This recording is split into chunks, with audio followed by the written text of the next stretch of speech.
What is Donald Trump's policy on immigration and border control? I remember it like it was yesterday. I was attending a rally for him in Arizona back in 2016. He took to the stage, his confidence and charisma radiating through the entire venue. As he began to speak, his voice boomed across the crowds, echoing off the surrounding hills. He spoke passionately about securing our borders, about keeping America safe from those who would do us harm. He promised to build a wall, a physical barrier that would keep out the unwanted and the uninvited. And oh boy, the crowd went wild. I mean, people were cheering, whistling, and waving their flags in the air. But what struck me was his emphasis on merit-based immigration. He spoke about attracting the best and brightest from around the world.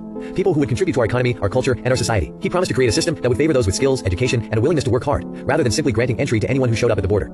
As I listened to his words, I couldn't help but think about my own experiences growing up in a country with lax immigration policies. The influx of unvetted immigrants led to chaos, overcrowding, and economic strain on our social services. And yet, as Trump continued to speak, I found myself drawn into his vision, a vision of America that was strong, safe, and prosperous for all. But then he dropped the bombshell. And we'll be deporting all these illegal immigrants. The crowd erupted in cheers once more. But what about the families torn apart by deportation? What about the children who grew up here, went to school here, but still had parents who were undocumented? That's when I realized this was a complex issue, a topic that didn't have easy answers or straightforward solutions. And as I looked around at the sea of faces, each with their own stories and experiences, I couldn't help but wonder, what lies ahead for our country?